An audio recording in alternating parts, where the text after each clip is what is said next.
Slenderon, English radio worldwide online.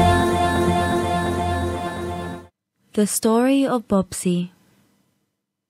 The 20-year-old mother stared down at her son, who was dying of terminal leukemia. Although her heart was filled with sadness, she also had a strong feeling of determination. Like any parent, she wanted her son to grow up and fulfill all his dreams. Now that was no longer possible. The leukemia would see to that, but she still wanted her son's dreams to come true. She took her son's hand and asked, "Bobsy, did you ever think about what you wanted to be when you grew up? Did you ever dream and wish about what you would do with your life?" "Mommy, I always wanted to be a fireman when I grew up." Mom smiled back and said, "Let's see if we can make your wish come true." Later that day, she went to her local fire department in Phoenix, Arizona, where she met Fireman Bob, who had a heart as big as Phoenix. She explained her son's final wish and asked if it would be possible to give her 6-year-old son a ride around the block on a fire engine. Fireman Bob said, "Look, we can do better than that. If you'll have your son ready at 7 o'clock on Wednesday morning, we'll make him an honorary fireman for the whole day. He can come down to the fire station, eat with us, go out on all the fire calls, the whole 9 yards. And if you'll give us his sizes, we'll get a real fire uniform made for him, with a real fire hat, not a toy one, with the emblem of the Phoenix Fire Department on it, a yellow slicker like we wear, and rubber boots. They are all manufactured right here in Phoenix, so we can get them fast." 3 days later, Fireman Bob picked up Bobsy, dressed him in his fire uniform, and escorted him from the hospital bed to the waiting hook and ladder truck.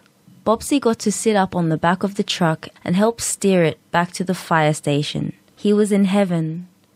There were 3 fire calls in Phoenix that day, and Bobsy got to go out on all 3 calls. He rode in different fire engines, the paramedics van, and even the fire chief's car. He was also videotaped for the local news program. Having his dream come true, with all the love and attention that was lavished upon him, so deeply touched Bobsy that he lived 3 months longer than any doctor thought possible. One night, all of his vital signs began to drop dramatically, and the head nurse, who believed in the hospital concept that no one should die alone, began to call the family members to the hospital. Then she remembered the day Bobsy had spent as a fireman, so she called the fire chief and asked if it would be possible to send a fireman in uniform to the hospital to be with Bobsy as he made his transition. The chief replied, "We can do better than that. We'll be there in 5 minutes. Will you please do me a favor? When you hear the sirens screaming and see the lights flashing, will you announce over the PA system that there is not a fire? It's just the fire department coming to see one of its finest members one more time. And will you open the window to his room? Thanks." About 5 minutes later, a hook and ladder truck arrived at the hospital, extended its ladder up to Bobsy's 3rd floor open window, and 14 firemen and 2 firewomen climbed up the ladder into Bobsy's room. With his mother's permission, they hugged him and held him and told him how much they loved him. With his dying breath, Bobsy looked up at the fire chief and said, "Chief, am I really a fireman now?" "Bobsy, you are," the chief said. With those words, Bobsy smiled and closed his eyes for the last time. Slenderon,